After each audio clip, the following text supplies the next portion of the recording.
Hola, muy buenas noches. Gracias por acompañarnos. Feliz inicio de semana. Un gusto poder compartir con ustedes esos temas destacados. Por supuesto que uno de ellos es la elección de fiscal general y jefe del Ministerio Público, porque ahora, Julio, está en manos del Ejecutivo. ¿Cómo estás? Así es. Muy buenas noches, Sandy. Está en manos del Ejecutivo. Un día de bloqueos.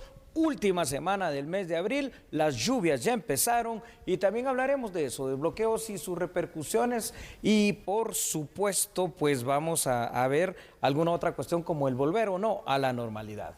Por supuesto, así que vamos a estar analizando estos temas y por supuesto las noticias internacionales que no se las pueden perder.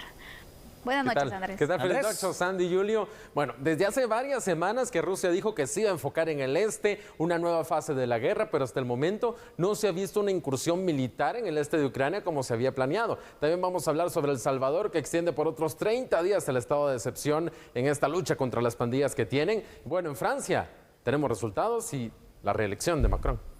Así que comenzamos y estos son los titulares. El Ejecutivo define el proceso que se realizará para la designación del fiscal general y jefe del Ministerio Público. Jornada de bloqueos. Empresarios, transportistas y ciudadanos se pronuncian por las pérdidas y el impacto registrado. Expectativa por nuevas disposiciones. Este miércoles el gobierno dará a conocer nuevas medidas frente a la pandemia. Analizamos si volveremos a la normalidad. Poco interés. Consejo del INASIF aún no recibe ningún expediente de interesados en dirigir la institución. El Pleno del Congreso conocerá el miércoles en tercera lectura un préstamo destinado para la sustitución de deuda.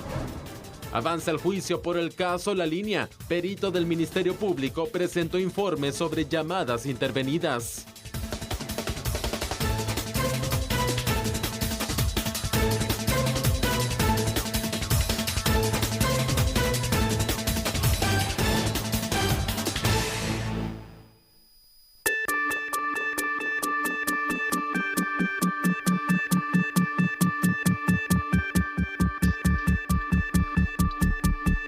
La Secretaría de Comunicación Social de la Presidencia informó sobre el proceso de elección del fiscal general y jefe del Ministerio Público, a cargo del organismo ejecutivo, por lo que se procederá al ejercicio de entrevistas de los 6 candidatos de la nómina remitida por la Comisión de Postulación, la cual fue entregada el viernes pasado.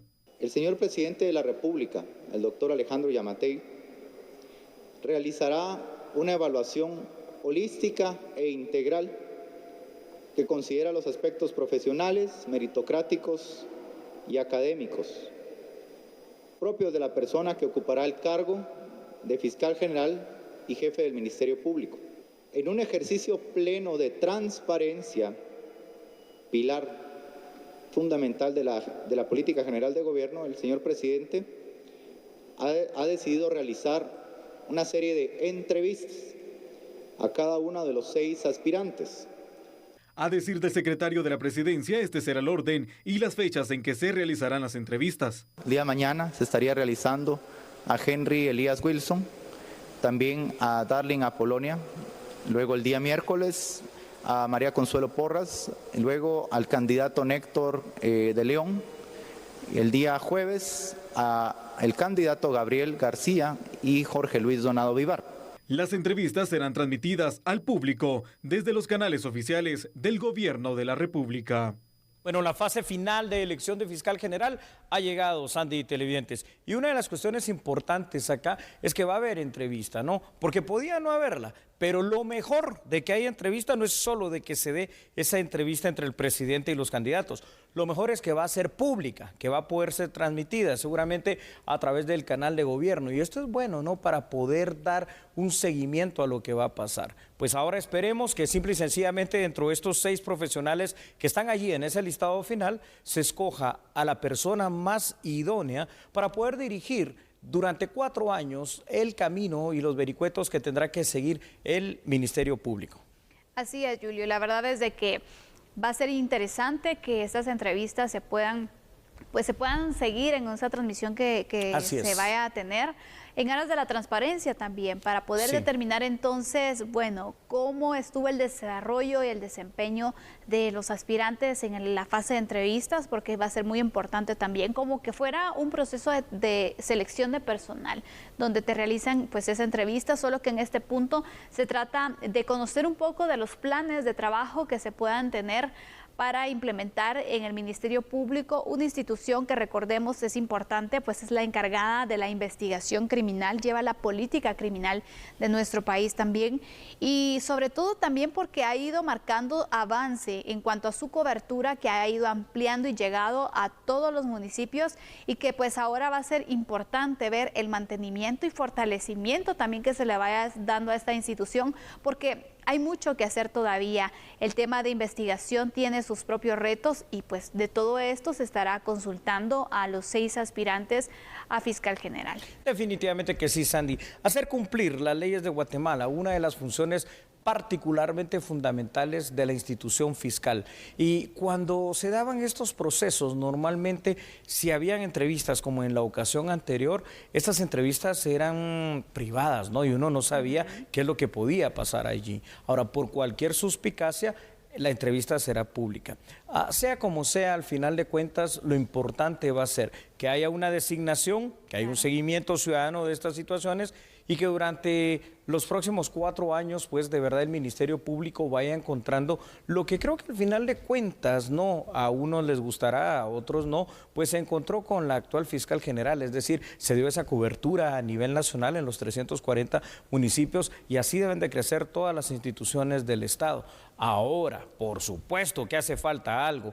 Hace falta todavía que el Ministerio Público encuentre más espacios para ir combatiendo un problema que es bien grande aquí en este país y que va atado de la mano, tanto la corrupción como el tema de la impunidad, y que cada denuncia sea atendida de la manera más pronta y más adecuada posible para que primero ganemos confianza en denunciar y segundo se vaya haciendo justicia, ¿no? Y vayamos combatiendo los guatemaltecos como compete ese altísimo índice todavía de casos que quedan en el olvido, en la impunidad, en el archivo, que el archivo es una forma de resolución, pero es una forma de resolución que simplemente no te soluciona todavía nada. Julio, ¿cómo ves tú esta implementación de fase de entrevistas que se ha anunciado?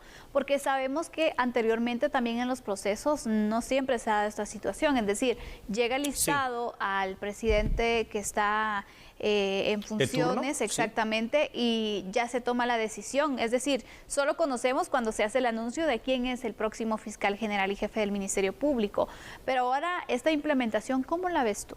¿Sabes por qué lo veo positivo? Porque si va a ser una entrevista pública, eso va a evitar a que haya algún tipo de situación en la cual se pueda llegar, qué sé yo, alguna componenda, algún arreglo, mire, nómbreme fiscal a mí por tal y tal situación. Ahí que se hablen de cuestiones técnicas. Y las cuestiones técnicas, ¿qué representan?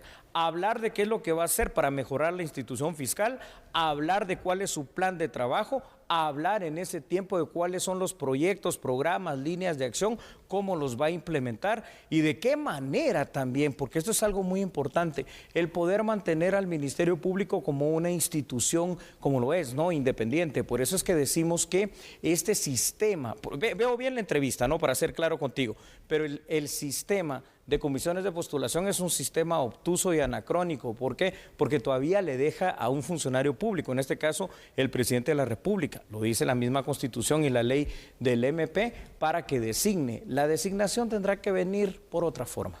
Así es, también permite pues conocer a la ciudadanía la forma de desempeño de estas personas y también esos planes, esos proyectos que se puedan tener para implementar de llegar a ser el próximo fiscal general y jefe del Ministerio Público. Vamos a ir mostrándole algunos datos para que ustedes también puedan pues analizar con nosotros este tema. Julio, por favor. Claro, con mucho gusto, Sandy, y es que cada vez se acerca más el momento de poder conocer cuál va a ser la persona que va a desempeñar los próximos 4 años el puesto de fiscal general y jefe del Ministerio Público. Quedó evidenciado una vez más a través de este recién proceso de comisión de postulación que este sistema de comisiones de postulación no funciona al menos como quisiéramos los guatemaltecos que lo hiciera. De conformidad a lo establecido en la Constitución, realmente no existe un proceso, fíjate Sandy, que le indique al presidente cómo tomar su decisión. Podría simplemente designar y anunciar y punto. El presidente, una vez recibido el listado de 6 profesionales, puede hacer eso y considerar a quién estima él que sea el más idóneo. Sin embargo, y nos vamos a los otros datos, según el propio Ejecutivo anunció, se programará durante los próximos 3 días una entrevista personal, lo que no nos dijeron es cuánto tiempo va a tener cada entrevista, entre el presidente y cada uno de los 6 candidatos para ser fiscal general de la República. Se espera que en dichas entrevistas, Sandy, que ojalá, y así van a ser, puedan ser públicas, pero además bastante auditadas, bastante seguidas por la población guatemalteca, los candidatos a fiscal general expongan los ejes principales de sus planes de trabajo. Posteriormente, en cualquier momento, el presidente del Ejecutivo pues ya podrá anunciar a la nación, esperemos también, fíjate lo que voy a decir ahora, de la manera más pronta posible, cuál va a ser o quién va a ser el próximo fiscal de conformidad a su decisión. ¿Por qué? Me preguntarás. Bueno, porque esto es con el afán de que pueda existir un tiempo, aunque sea corto, para que se dé una transición ordenada y se brinde la información detallada de lo que se ha hecho, en caso de que no haya una reelección, ¿no? Porque otra de las posibilidades es que la fiscal general actual, Consuelo Porras, pueda ser reelecta, pero si cualquiera de los otros 5 candidatos es electo, habrá que enseñarle cómo van los derroteros y el camino y los programas y proyectos del Ministerio Público a él y a su equipo de trabajo. Por supuesto. Es importante entonces que se realice esta fase de entrevistas, que se pueda transmitir, que se pueda conocer y que se pueda transparentar también. Pero no olvidemos, Julio, y quiero que me des aquí a conocer tu punto de vista, que la entrevista pues también es un tema subjetivo, ¿no? Totalmente, Sandy. La entrevista es tan subjetiva que seguramente aquí hay 2 posibilidades. La gente, los asesores, uno esperaría eso, ¿verdad, Sandy? Que los asesores del presidente de la República elaboren un listado base de preguntas porque no es una entrevista de saber, mire usted cómo está, cuénteme qué va a hacer. No es una entrevista improvisada, es una entrevista muy, muy particularizada. ¿Cuáles son sus planes? ¿Cómo dice usted que va realmente a lograr lo que dice aquí su programa de trabajo? ¿Cuáles van a ser los principales ejes para poder llevar, por ejemplo, el tema del cumplimiento de las leyes de Guatemala en todo el país? ¿Qué va a hacer, por ejemplo, para combatir el alto índice que hay de violencia en contra de la mujer, de femicidios? ¿Qué va a hacer, por ejemplo, para reducir el alto índice de mora de expedientes judiciales que se encuentran tanto en el MP como en el organismo judicial? ¿O qué va a hacer simple y sencillamente para poder dar una atención integral, personalizada, eficiente, efectiva y eficaz que permita reducir los altos índices de impunidad que existen en nuestro país? Tendrán que ser preguntas bien concretas donde se ponga a prueba realmente sin documentos el conocimiento más que de lo penal y lo científico, de lo administrativo. Recordemos que el fiscal general es conocedor de las leyes, pero tiene que ser un administrador también. Efectivamente, así que vamos a estar pendiente entonces de estas entrevistas. Le hemos dado las fechas y el orden en el que los 6 aspirantes van a presentarse entonces para pues esta fase de entrevista, y después de ello pues se va a hacer la evaluación y vamos a conocer quién estará al frente del Ministerio Público. Correcto, Sandy. Entonces, a nosotros aquí en A la Medida, usted no se preocupe porque vamos a darle seguimiento seguramente a este proceso tan importante que es para nuestro país. Y mientras tanto, y usted también se queda analizando y pendiente, ¿no?, de ver y darle seguimiento a esas entrevistas, nosotros en A la Medida continuamos con la información. Contigo, por favor, Sandy Monroy. Por supuesto, Julio, porque estamos hablando del proceso de elección de fiscal general y jefe del Ministerio Público que está ya próximo a concluirse, pero hay otro proceso que se está llevando a cabo. De hecho, se ha iniciado con la recepción de expedientes y es para elegir al próximo director general del INASIF. Sin embargo, hasta el momento, el Consejo Directivo del INASIF no ha recibido ningún expediente. Vamos a ver. El viernes 29 de abril, a las 15:30, finaliza el plazo que estableció el directorio del Instituto Nacional de Ciencias Forenses, INASIF, para recibir los expedientes de aquellos profesionales especializados en materia criminal que pretendan dirigir a la institución para el periodo 2022-2027. Poco interés se ha mostrado en este proceso de selección. Del 18 de este mes a la fecha, la mesa receptora de los documentos, ubicada en el primer nivel de la Corte Suprema de Justicia, no ha registrado la recepción de ningún expediente. quienes pueden presentar sus hojas de vida: médicos, cirujanos, químicos, biólogos, farmacéuticos y abogados con especialidad criminalística. Entre los documentos y requisitos que exige el Consejo del INASIF está ser guatemalteco en el pleno ejercicio de sus derechos civiles, constancia de antecedentes penales y policíacos, tener 5 o más años de experiencia en el ejercicio de la profesión forense, constancia del Tribunal de Honor de su profesión, entre otros. Se espera que en el resto de la semana se puedan registrar los primeros expedientes. Estas papelerías serán revisadas por el Consejo del Ente Forense la próxima semana. Según el calendario de trabajo del directorio, del martes 3 al viernes 6 de mayo, se verificarán que los aspirantes cumplieron con la totalidad de los requisitos y los documentos de la convocatoria pública.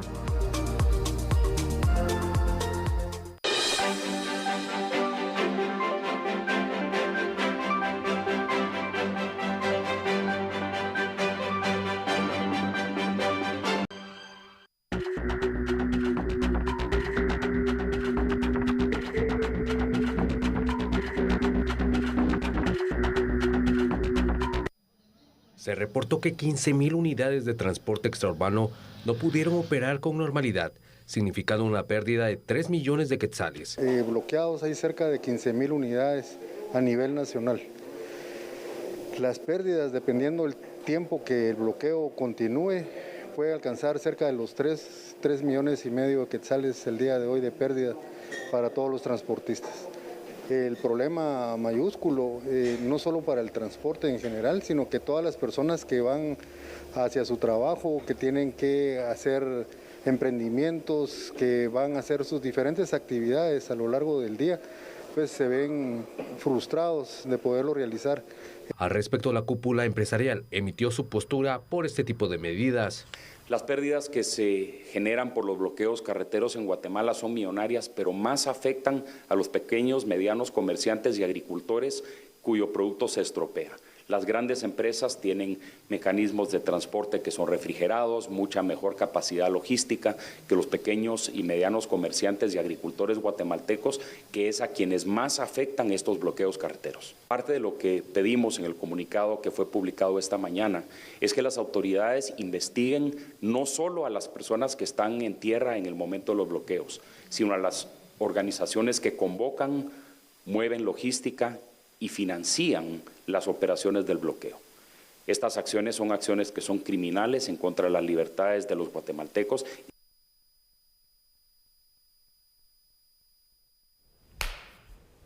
Bueno, y ahí lo tenemos, ¿no? Millonarias pérdidas que se reportan con algo, Sandy, que mira, yo ya no entiendo. Fíjate, aquí en Guatemala manifestación ya es sinónimo de bloqueo y uno empieza a investigar y dice, ¿desde cuándo pasa esto? Te doy un dato y este dato te va a sorprender. Del 2012 al 2019, primer dato, más de 806 bloqueos, pero si lo tomamos del 2012 al 2021, superamos ampliamente los 1.000 bloqueos que en teoría son manifestaciones. Es decir, aquí en Guatemala ya durante los últimos 10 años, aunque usted no lo crea, 10 años, las manifestaciones de a poquito, sin darnos cuenta, hasta que llegan a estos extremos, se han convertido literalmente en bloqueos que paralizan el país. Y eso que hay que considerar que la pandemia también marcó un tiempo en el que varias organizaciones pues no se organizaban para salir a manifestar por la situación de pandemia. Pero si no, imagínate también cuántos más se hubiesen registrado, Julio. Sinceramente, aquí hay que preguntarnos qué está fallando o qué está pasando por lo que se registran constantemente bloqueos que afectan la movilización, tanto de las personas con el libre tránsito, la libre locomoción, como también el traslado de los productos y mercancías. Yo voy a decir algo que a quienes bloquean no les va a gustar, ¿no? Pero ese algo que voy a decir es una gran verdad, es decir, ¿se reconoce el derecho a la manifestación? Sí, claro. Por supuesto, artículo 26 de la Constitución, no lo podemos negar.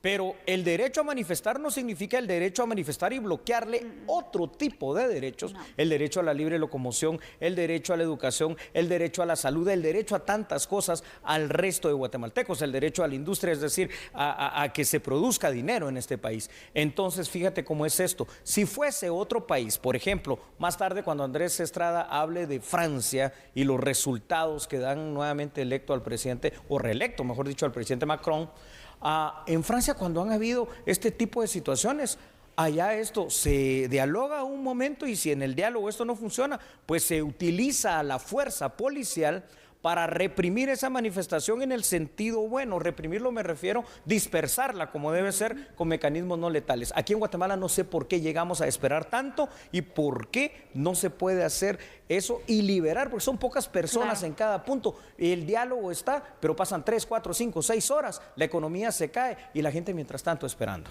Porque también creo, Julio, y tú que eres especialista en temas de seguridad, me dirás, la policía entonces, ¿qué capacitación o qué armamento se le da para poder pues disolver también las manifestaciones? Correcto. Aquí también el punto de seguridad, ¿cómo lo analizas? Sí, la policía para este tipo de situaciones tiene y cuenta con armamento no letal. Hay batones, hay gas pimienta, hay bombas de gas pimienta para dispersar manifestaciones y deberían de haber por lo menos 2 ballenas que lanzan agua y hay que utilizarlas sin miedo, sin temor, porque el bien común no es el bloqueo. A ver, antes de los datos, le digo a usted, guatemalteco, ¿en qué mejoró su vida el día de hoy con estos bloqueos? ¿En qué mejoró su trabajo? ¿En qué mejoró su ingreso? ¿En qué mejoró su familia? En nada, simple y sencillamente nos vamos hacia atrás. ¿Vamos con datos, Por Andy? supuesto, adelante. Claro que sí. Miles de millones de quetzales resultan siendo uno de los saldos más visibles en cada uno de los bloqueos. Desde el año 2012 se han registrado más de 1000 en el país. Con los bloqueos se paraliza la economía, se paraliza la cadena de distribución de productos que entran y que salen de Guatemala y también se detiene el libre transitar de las personas. En los otros datos que hemos preparado, Sandy, cabe señalar que productos vitales, imagínate tú, medicinas y alimentos no llegan a su destino. Algunos de ellos inclusive con riesgo de arruinarse, pues pueden ser perecederos. En general lo que se produce es una cadena de pérdidas, pues se debe invertir más recursos en logística. A lo largo de los últimos años el gobierno ha buscado la vía del diálogo para no reprimir los bloqueos y no generar otro tipo de violencia. Otra cosa importante es los bloqueos surgen de manera espontánea. Alguien está financiándolos, alguien está organizándolos y detrás de ellos existen diversos tipos de intereses, porque estos bloqueos no son espontáneos, obedecen todavía a las viejas ideologías de izquierdas y de derechas que debemos de olvidar aquí en Guatemala, porque Guatemala es una y se lleva en el corazón y no se manifiesta a través de este tipo de bloqueos que nos daña a todos. Así es, Julio. Vemos entonces las repercusiones que van a tener. Hoy, por ejemplo, observaba a varias personas en redes sociales que compartían lo complicado que fue movilizarse para sus lugares de trabajo. Yo espero que hayan tenido la comprensión de sus patronos, del hecho porque llegaron tarde, porque de verdad algunos indicaban que incluso por el anuncio que se había hecho, habían salido muy temprano, mucho más de lo que lo hacen todos los días y aún así se vieron seriamente afectados. También la parte de la economía, ya el CACIF daba a conocer sus estadísticas, pero cuando lo vemos, por ejemplo, en temas de emprendedores o empresas pequeñas también, el anuncio que se hacía hoy pidiendo a sus clientes que tuvieran la comprensión del caso porque todos los sistemas de envío no pudieron hacer las entregas hoy. Si queremos desarrollo en Guatemala, si queremos inversión y queremos más trabajo, tenemos que dar seguridad en primera instancia, pero también certeza jurídica, y la certeza jurídica pasa por esto, es decir, ¿quién quiere venir a invertir a un país donde en cualquier momento te hacen bloqueos, se pierde tu producto, no llega a tiempo, te causa más gastos de las ganancias que podría producir? Esperemos una cuestión. Para el día de mañana supuestamente está organizada otra jornada de bloqueos. Yo creo que el llamado ahorita es a que sin que exista esa orden, porque hay una orden, una resolución, un amparo provisional de la Corte de Constitucionalidad que le ordena precisamente a la PNC que pues desocupe esos bloqueos, sin permitir que se bloqueen estos lugares, se haga. ¿Por qué? Porque Guatemala necesita trabajar, Guatemala necesita producir, Guatemala necesita levantarse, Guatemala necesita desarrollo, y el desarrollo, señoras y señores, no llega de esta manera, porque como dijiste tú, Sandy, ¿cuántas personas hoy le van a descontar el día porque llegaron tarde? ¿Cuántas personas no pudieron pudieron vender en la economía informal, cuántas personas tal vez perdieron su trabajo, perdieron su cita al IX, perdieron las medicinas que le iban a dar en el hospital. ¿Cuánto daño nos hacen los bloqueos? Aparte de esto, ¿cuál es el seguimiento que se le da a este bloqueo hoy? Es decir, se inicia con una mesa de negociación que finalmente que sea efectiva, porque hemos visto también que se establecen mesas de diálogo que solo se quedan en eso, en un diálogo y se acabó. Así es. No hay acciones concretas, no hay al final acuerdos concretos que se puedan tener. Entonces, ¿cuál fue el avance que se tuvo con esta manifestación? Este es el punto, porque por cuestiones como estas, donde no vemos que exista al final alguna solución o algún acuerdo, es que en los próximos días volvemos a ver el mismo grupo, volvemos a ver las mismas peticiones y al final no hay solución. Entonces, pierde efectividad una manifestación y es más lo negativo que se deja que lo positivo. Así que hay que analizar qué es lo que está pasando, si está funcionando bien con el sistema de diálogo o de qué forma se pueden evitar estos bloqueos. Vamos ahora con otras noticias. Y vamos a pasar a las noticias del Congreso de la República, porque para este próximo miércoles se tiene programada la tercera lectura en el Pleno del Congreso del préstamo BIRF, el cual va a ser destinado para la sustitución de deuda. Si usted quiere entender un poco más a qué se refiere esto, con mucho gusto aquí está la nota. La iniciativa de ley 6050 sobre préstamo para políticas de desarrollo, de respuesta y recuperación ante la crisis en Guatemala será conocida en primera y segunda lectura esta semana por el Pleno del Congreso de la República. El ministro de Finanzas Públicas, Álvaro González Richie, reiteró que este préstamo de hasta 500 millones de quetzales está destinado para el pago de deudas y cambio a una tasa menor del 1% de interés. Esto lo que es una sustitución de deuda que tiene un costo mayor por un préstamo del Banco Mundial que tiene un costo que es una quinta parte de lo que nos costaría a nosotros la deuda en bonos del Tesoro. No implica subir la deuda del país, no implica un mayor déficit fiscal, no implica una mayor relación de deuda versus el PIB. Básicamente lo que es cambiar deuda más cara por deuda mucho más barata. La tasa promedio de colocación de bonos es de 5.5% y esta operación está al 0.75%. De acuerdo con las declaraciones de González Richie, esta sustitución de deuda generará durante el plazo de 13 años un ahorro de 1.500 millones de quetzales para fortalecer el presupuesto de la nación. En el presupuesto aprobado el año pasado se reflejó una deuda de 15.900 millones de quetzales. Con dicho préstamo de 500 millones de dólares, equivalente a 3.800 millones de quetzales, se busca cubrir hasta un 20% de la deuda.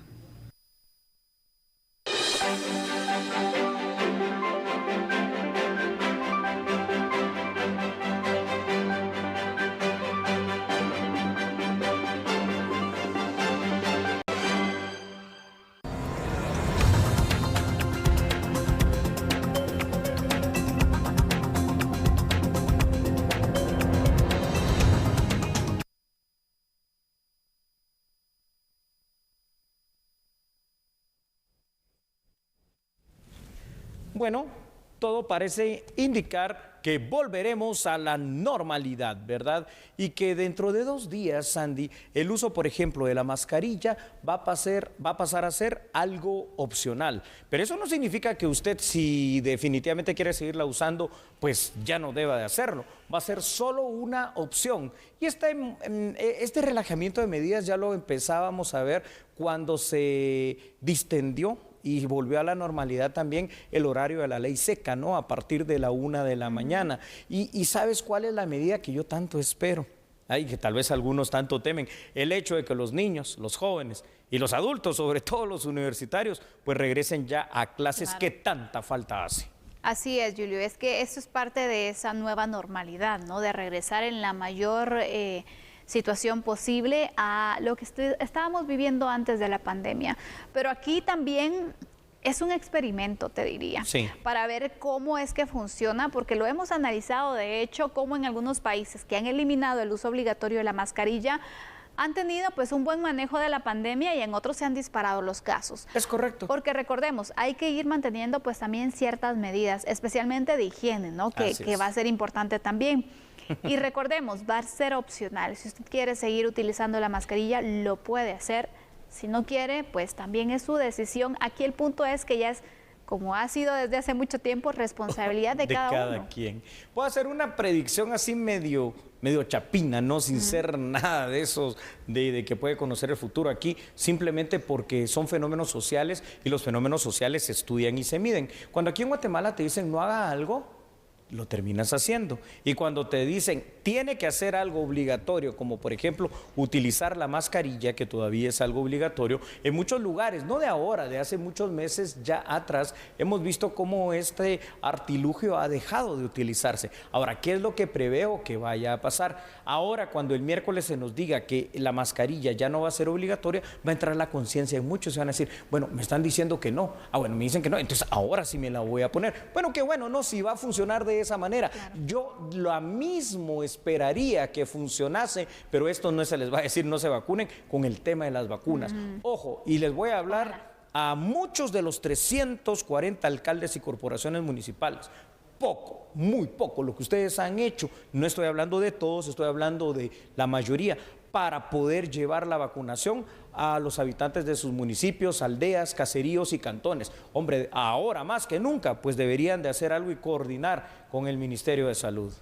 Es que ese es el ideal, Julio, que se tenga un alto porcentaje de vacunación para también lograr ese efecto, ¿no? Sí. En el cual todos pues tengamos esa inmunización y el efecto sea menor, porque una de las causas por las cuales se está hablando de estas nuevas medidas que podrían ir relajando también las mismas es el hecho que la variante que está actualmente predominando pues no es tan letal, no causa tantos efectos, es una situación menor y si está vacunada la persona va a ser aún menor. Entonces por eso es lo que motiva a otros países incluso a poder entonces tomar este tipo de medidas. El Salvador ya lo hizo. El Salvador ya lo hizo, tienes toda la razón. Y aquí por favor con el respeto que todos me merecen. A veces dejémonos de esa doble moral, ¿no? Que tratamos de manejar hasta sin quererlo, decir, no, ¿cómo va a ser eso? Que ya no más a la mascarilla, ¿cómo va a ser eso que se regrese a las clases? Señoras y señores, lo hemos dicho una y otra vez, aún con el uso de la mascarilla, del gel,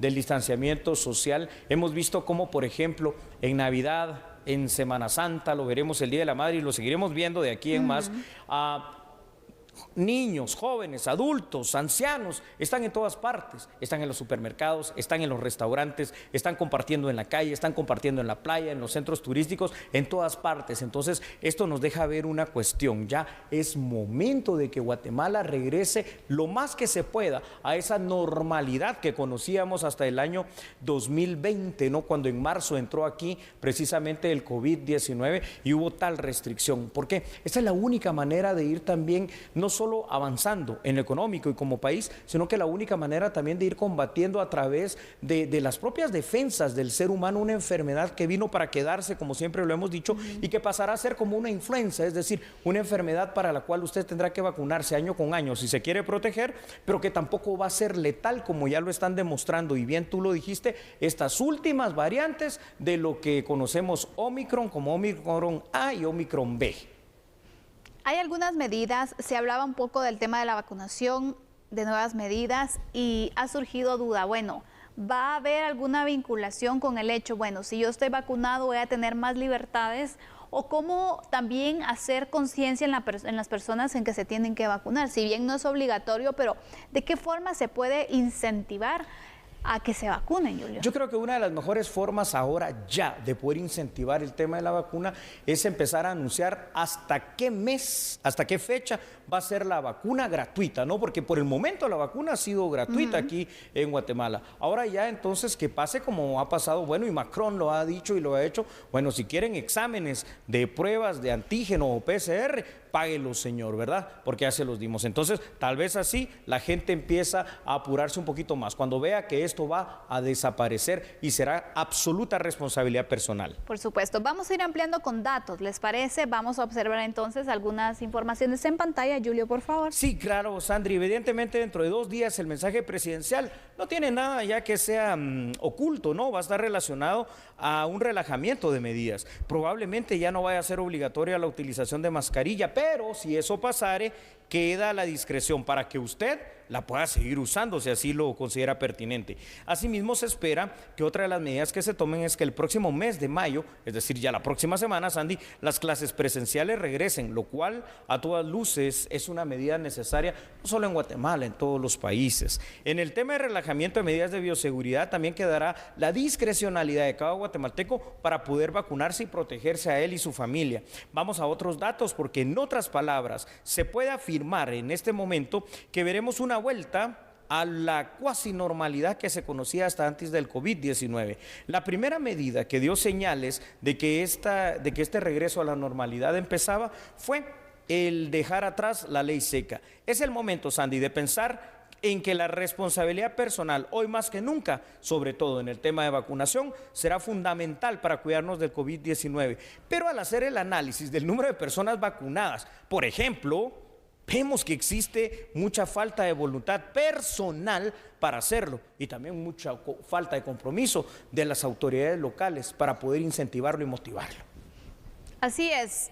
Esto es más que todo pues lo que se podría esperar para el próximo miércoles, que se ha anunciado entonces que se darán a conocer esas nuevas medidas que se van a tener para el regreso a la nueva normalidad. Ahora sí, ya en una fase más avanzada también, ya viendo la situación actual, donde los casos pues no han marcado pues un repunte significativo. Veremos entonces también qué pasa durante toda esta semana, Julio, que vamos a tener ya esos efectos de la Semana Santa y ver si pueden influir entonces en ese anuncio que se pueda realizar, o de lo contrario pues ya se establece como una responsabilidad personal individual. Sí. Creo que es decisión tomada. El hecho de el manejo de la pandemia. La verdad es de que la vacunación se ha manejado de esa forma.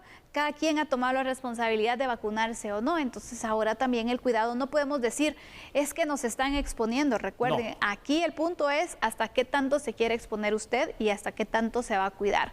Es algo individual, repito. Así es. Amigos y amigas de A la Medida, ustedes sé que son personas responsables, que seguramente usted y su familia, todos aquellos que podían vacunarse, ya lo hicieron y se han venido cuidando. Si por ahí alguno no lo ha hecho todavía, le queda tiempo de hacerlo. Pero tratemos de influir nosotros pues en lo personal, con nuestros amigos, con nuestro círculo cercano de trabajo, con nuestros familiares, para que de verdad se vayan a vacunar. Todavía hay vacunas, todavía son gratuitas y este es el momento. Si siempre ha habido un momento oportuno, este es el más oportuno para poder hacerlo y para cuidarnos todos, aún con el relajamiento eventual de medidas de bioseguridad. Y mientras tanto, aquí en A la Medida, Sandy Monroy tiene más información para todos nosotros.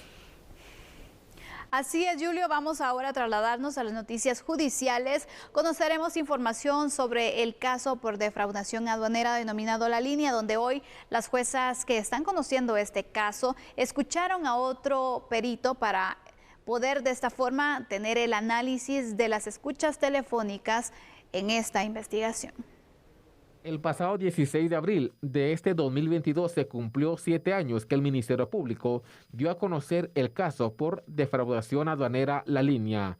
Este proceso penal involucró al exbinomio presidencial Otto Pérez Molina y Roxana Valdetti con una supuesta defraudación al Estado por 28 millones de quetzales. 7 años después, en el Tribunal B de Mayor Riesgo inició el juicio en contra de 30 acusados, señalados por los delitos de enriquecimiento ilícito, asociación ilícita y fraude. Las juezas iniciaron a escuchar otro informe de llamadas telefónicas que hizo el perito Héctor Medina. Y se separaron las sesiones de audio que contenía información relacionada con el objetivo del presente análisis, para posteriormente incorporarlas de forma cronológica y explicarlas dentro del contexto del caso. Se revisaron uno por uno los documentos extraídos de los dispositivos electrónicos incautados por la Fiscalía, ubicando entre ellos aquellos relacionados con la participación de Juan Carlos Monzón Rojas en la operación de la organización criminal. Este juicio se desarrolla en la megasala de audiencias para casos de mayor riesgo por la cantidad de procesados, peritos, testigos y prueba documental. Algunos abogados consideran que el debate oral y público finalizará en el último trimestre de este 2022. Los supuestos líderes de la organización criminal, el exbinomio presidencial Pérez Molina y Roxana Valdetti, aseguraron que la Fiscalía Especial contra la Impunidad no tiene medios de prueba para demostrar que dirigieron una red ilícita que operó en 3 aduanas del país. El préstamo para políticas de desarrollo de respuesta y recuperación ante la crisis en Guatemala es de hasta $500 millones, que obtendrá Guatemala a través del Banco Internacional de Reconstrucción y Fomento BIRF. El presidente de la Comisión de Finanzas y Moneda del Congreso de la República, Cándido Leal, explicó sobre el objetivo y destino de dicho préstamo. Si nosotros lo miramos de una forma económica y financiera, estamos saneando las finanzas del Estado. Guatemala tiene actualmente la deuda más baja de lo que es Centroamérica y del Caribe, con 28.1 y con una tasa de interés que vamos a estar pagando nosotros en este préstamo, que va a ser mucho menor a lo que es la colocación de bonos del Tesoro. Si nosotros enfocamos técnicamente cómo funciona esto funciona de la siguiente forma. Disminuye lo que es el rubro de colocación de bonos del Tesoro y aumenta la parte de lo que es préstamos con una tasa de interés más baja. ¿Cuáles son los beneficios? Los beneficios es que nos estamos ahorrando aproximadamente más de 1.836 millones en pago de intereses, con 3 años de gracia y con un plazo de 13 años para pagarlo. Esto no amplía el presupuesto. El préstamo cubriría cerca del 20% de la deuda y reduciría la cifra de interés que actualmente aporta el país a través de los bonos del Tesoro. Cubre aproximadamente un 22% de lo que es la colocación de bonos del Tesoro. La colocación de bonos del Tesoro llega un poquito más arriba de 15.000 millones y este préstamo es de 3.600 millones. Entonces estamos hablando casi de una tercera parte de lo que es el beneficio que tenemos en bajar lo que es la colocación de bonos del Tesoro, que los que sabemos de economía y sabemos de finanzas sabemos que la colocación de bonos del Tesoro es más burocrática, más engorrosa y pagamos más intereses a lo que es el sistema bancario nacional o internacional quien nos compre los bonos. La instancia de jefes de bloque agendó para la sesión de este miércoles conocer en el cuarto punto la tercera lectura del préstamo, aprobación por artículos y redacción final.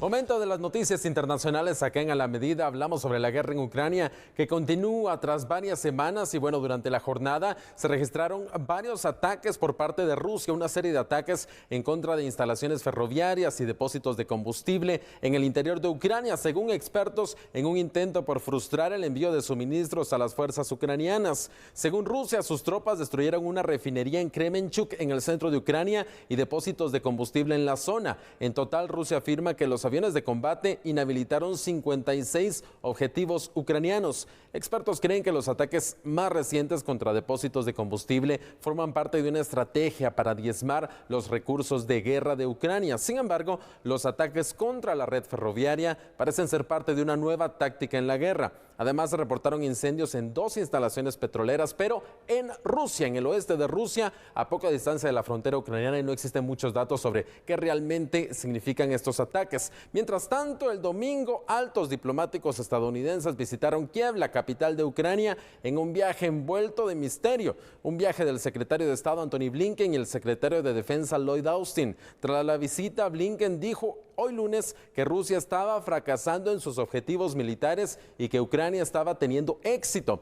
Los funcionarios le dijeron al presidente ucraniano Volodymyr Zelensky y a sus asesores que su país autorizó la venta de municiones por un valor de $165 millones. Y ojo, $300 millones más en financiamiento militar extranjero. Y ojo, financiamiento distinto a la ayuda militar que le ha dado Estados Unidos a Ucrania, porque son $300 millones en efectivo que Ucrania podrá usar para comprar los suministros que quiera que pueda necesitar. Y bueno, Moscú ha dicho durante las últimas semanas que su objetivo es tomar el Donbass, aunque ambas partes aseguran que la campaña militar en la zona ya está en marcha. Rusia hasta este momento no tiene una operación terrestre a gran escala, sigue sin lograr grandes avances. Según funcionarios del Reino Unido, unos 15,000 soldados rusos han muerto desde el inicio de la invasión. Y ojo, en entrevistas con medios de comunicación de Rusia, el ministro de Asuntos Exteriores ruso, Sergei Lavrov, advirtió que existe un peligro real de que se produzca una tercera guerra mundial. Y Lavrov dijo que las entregas de armamento de Occidente a Ucrania significan que la alianza de la OTAN